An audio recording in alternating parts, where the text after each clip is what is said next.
Boa tarde a todos e todas aqui presentes hoje.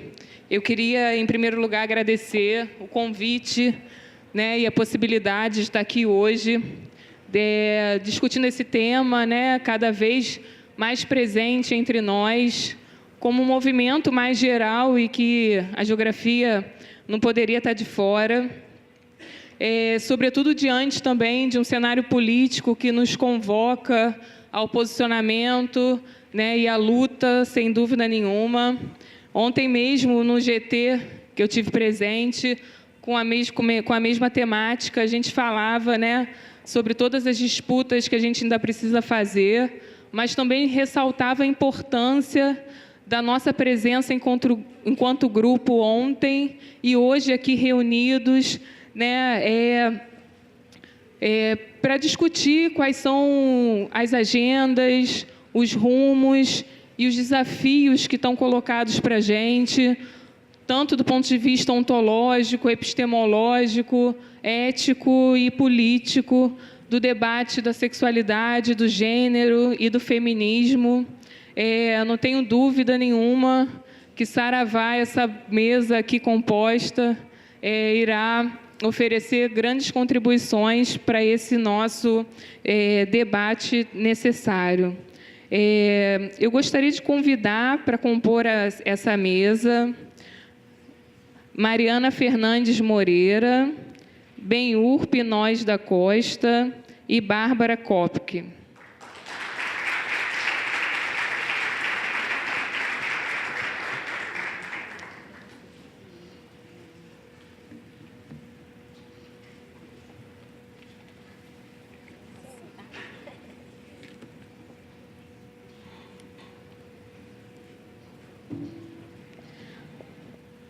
Bom, a gente vai começar nossa mesa. Gostaria de apresentar a professora Mariana Fernandes Moreira, doutora em Geografia pela UFRJ, visitante acadêmica da Universidade de Leeds, futura professora da UFRN, se o governo atual deixar. Estuda Geografia Urbana, com ênfase no movimento sem teto, Geografia da Casa e Espacialidade Cotidiana. 20 minutos, né, de uma...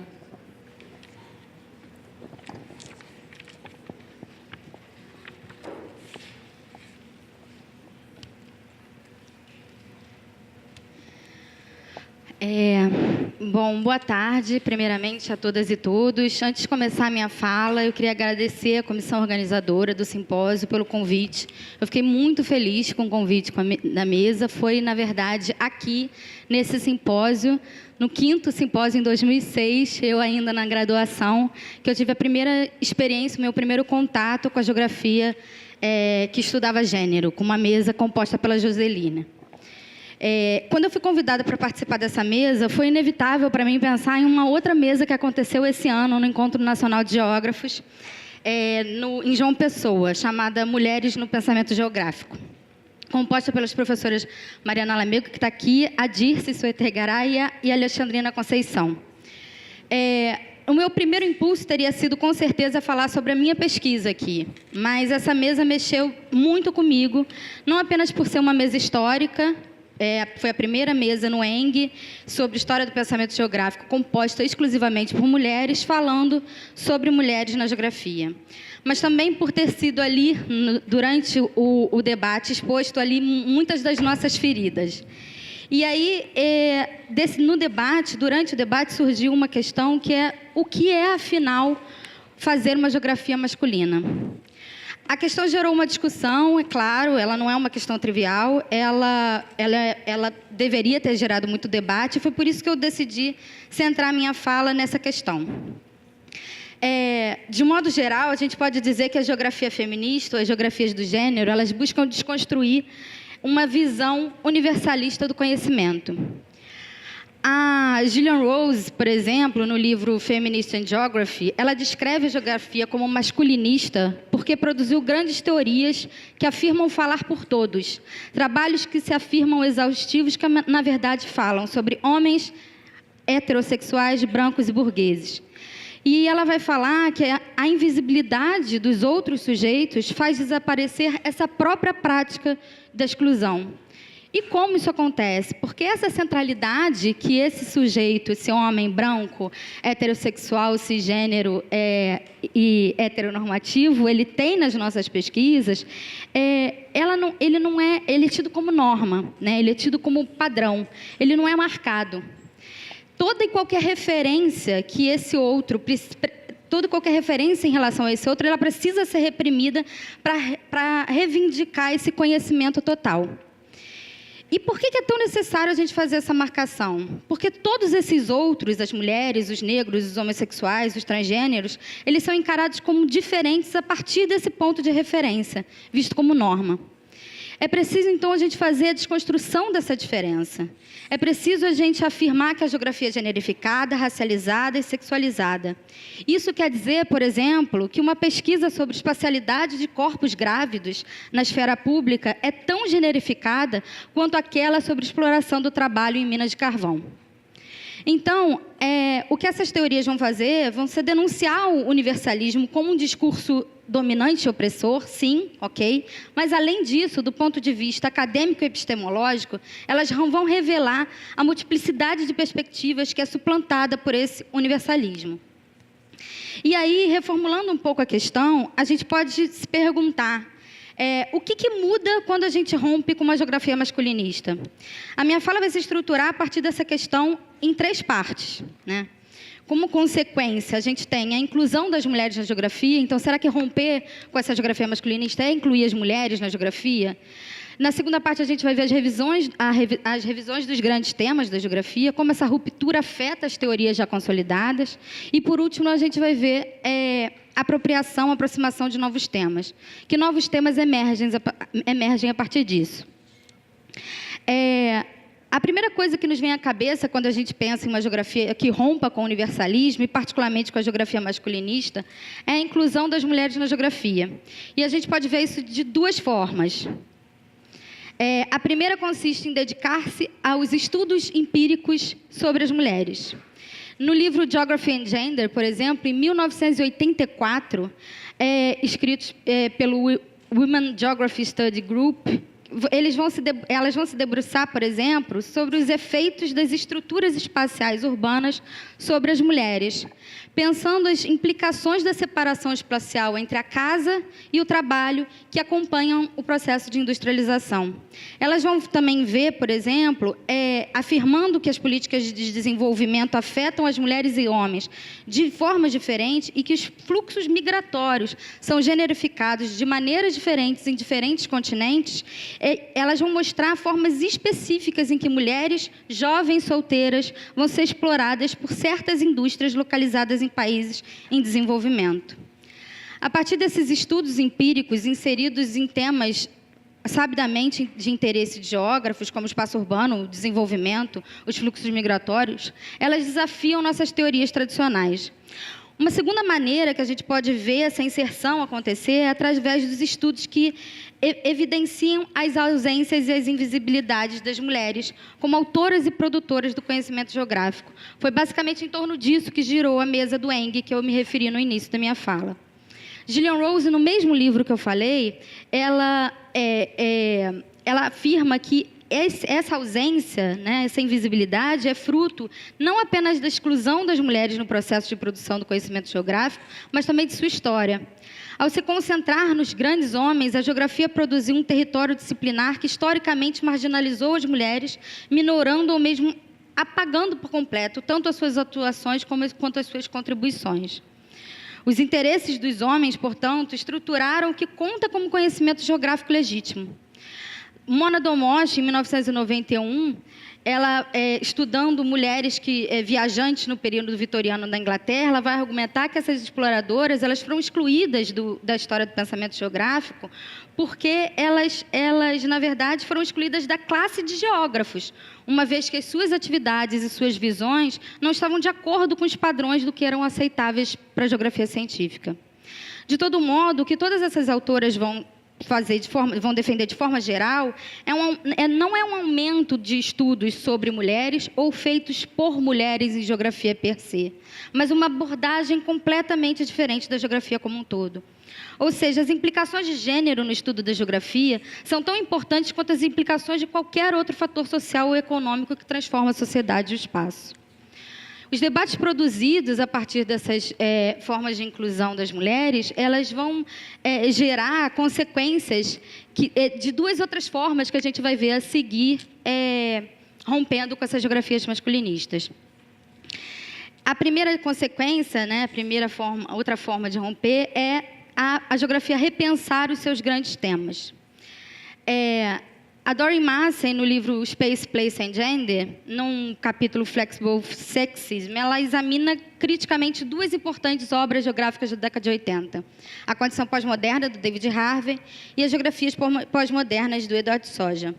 Segundo Massey, tanto um quanto o outro, além de desconsiderar as vozes feministas na produção científica que tratavam da pós-modernidade, eles assumem a universalidade de subjetividades e processos sociais, sem considerar as posições de outros grupos e locais. Os sujeitos apresentados por esses autores como modelos para as generalizações de suas teorias são descorporificados, são sujeitos genéricos, não localizados, sem gênero, sem raça ou etnia, assexuados.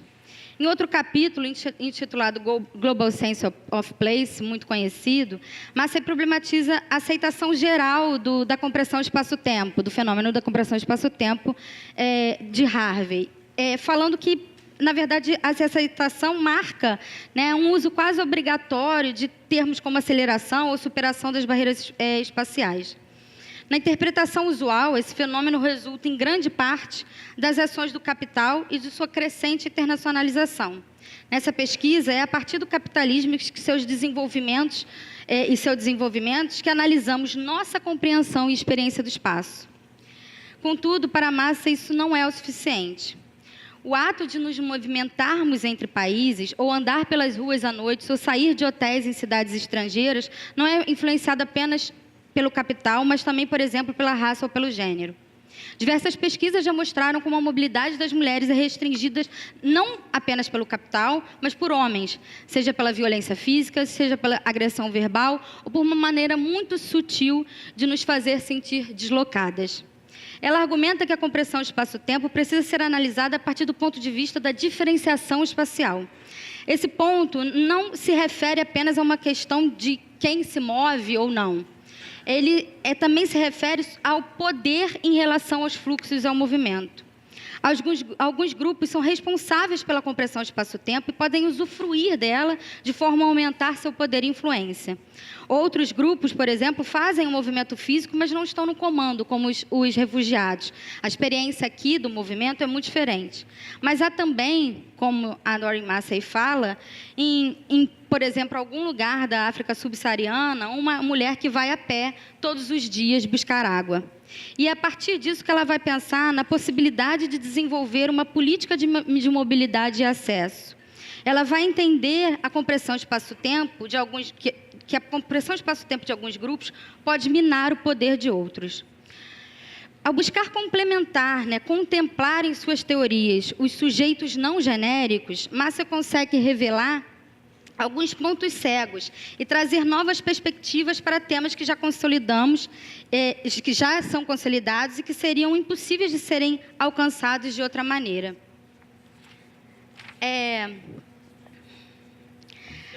Por último, a gente pode pensar, dizer que esse rompimento com a geografia masculinista pode nos proporcionar a aproximação de temas que antes não eram vistos como prioritários para a geografia ou mesmo eram refutados pela ciência geográfica. Um exemplo muito discutido dentro da geografia brasileira, principalmente através dos trabalhos da Joseli, são os estudos que concentram o corpo como um espaço, um território. Então, esses estudos vão falar que o corpo é um espaço pessoal do prazer, da dor, em torno do qual definições sociais de bem-estar, de doença, felicidade são construídas. Vai falar também que é um meio para nos conectarmos e experimentarmos outros espaços. É o local primário onde nossas identidades sociais são construídas em torno de diferenças corporais, como gênero, raça, idade e habilidade, podendo tanto formar a base, né, para exclusão e opressão, mas também para luta e contestação. Vão falar que o acesso aos nossos corpos, o controle sobre eles, como se movimentam, onde e podem ou não ir, são fontes de regulação, negociação, tensão e disputa nas diversas esferas sociais, seja na família, no trabalho, dentro das comunidades e no nível do Estado ou global. Outro exemplo que eu escolhi para tratar aqui, de forma mais extensa, são os estudos das relações familiares da casa e do lar, que, embora não muito difundidos, contam com contribuições feministas como Geraldine Pratt, Doreen Massey e, principalmente, Alison Blunt. A preocupação da geografia com as relações familiares e do lar e com a casa, ela teve com frequência uma relação grande com o papel do governo e com o planejamento urbano. Para as geografias feministas, focada na produção, nos locais e nos processos de trabalho, a casa e a família eram reduzidos à sua relação com a esfera do trabalho, isto é, apreendidos como espaço de reprodução social. Os geógrafos humanistas, no entanto, conferiram um pouco mais de atenção ao lar, apreendendo, como o Helf fala, como um centro insubstituível de significância. O espaço privado é, nessa concepção, um universo familiar diferenciado do espaço público. A esfera pública está associada ao mundo do trabalho, da política, das relações não parentais. Já o privado é um espaço íntimo que nos proporciona relações mais profundas e afetuosas. Um espaço de liberdade, de segurança e proteção, do recolhimento e do descanso. Os críticos dessa abordagem idealizada da casa vão buscar desconstruir essas características universais. Questionando o espaço da casa como um espaço do não-trabalho, alguns estudos atestam que as mulheres sempre trabalharam, seja de forma remunerada ou não, dentro da esfera doméstica. Autoras marxistas feministas como Maria Rosa de la Costa vão falar que o trabalho doméstico permitiu a acumulação do capital pelo importante papel que cumpre na reprodução social. Ao dar à luz aos futuros trabalhadores, ao assegurarem o bem-estar da força do trabalho, as mulheres reproduzem o sistema capitalista ideológico e materialmente. Outras autoras, como a Sally Maston, vão além e propõem romper com a separação entre o trabalho produtivo e a reprodução social. Para ela, as formas generificadas e racializadas do trabalho doméstico são parte integrante do processo de produção e acumulação. Isso faz com que a alienação e a apropriação da mais-valia abarquem um número muito maior de atividades do que aquelas tipicamente discutidas sobre o tema da acumulação primitiva. A característica do lar como um espaço seguro, protegido e livre por excelência também foi objeto de contestação. A privacidade nem sempre é experimentada de forma positiva. Ela pode ser, por exemplo, experimentada como solidão para os idosos e donas de casa, ou então como medo, violência para mulheres, crianças, homossexuais, etc. As feministas negras, entretanto, elas começaram a questionar as perspectivas das feministas brancas que concebem o lar como um local prioritariamente de exclusão, de opressão. Elas denunciam o universalismo do feminismo que pressupõe que as experiências do lar das mulheres brancas de classe média podem representar a experiência de todas as mulheres. Patrícia Collins, por exemplo, ela vai pensar o espaço privado não como um espaço da casa, mas como um espaço, não como espaço da casa, mas como espaços comunitários negros que estão fora do alcance de pessoas brancas. A materialidade em uma comunidade negra, por exemplo, pode envolver outras mulheres além das mães de sangue. Dessa forma, o lar pode ser visto aqui como um recurso muito mais do que um espaço de solidão e opressão para essas mulheres. Bell Hooks descreve o lar como um espaço de cuidado em face da brutal realidade da opressão racista. Ela afirma que, historicamente, o lar, o que ela chama de home place, tinha uma dimensão política radical. O lar era o único lugar onde os negros podiam alcançar a dignidade e a força que lhes eram recusadas na esfera pública e construir o que ela chama de comunidades significativas de resistência. Assim, o lar pode ser apreendido a partir da multiplicidade de formas de vivenciá-lo. E a geografia, de forma nenhuma, pode ignorar esse espaço, onde a gente passa grande parte do nosso tempo, onde a gente se dedica tanto investimento emocional e financeiro, onde eventos essenciais da nossa vida social acontecem.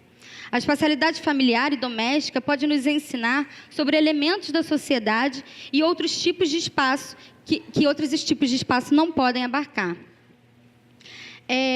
Para concluir, eu queria finalizar levantando um questionamento sobre se a perspectiva da geografia feminista ou das geografias de gênero, ela deveria ser praticada e percebida, inserida nos chamados subcampos da geografia, ou constituir-se ela própria como um subcampo.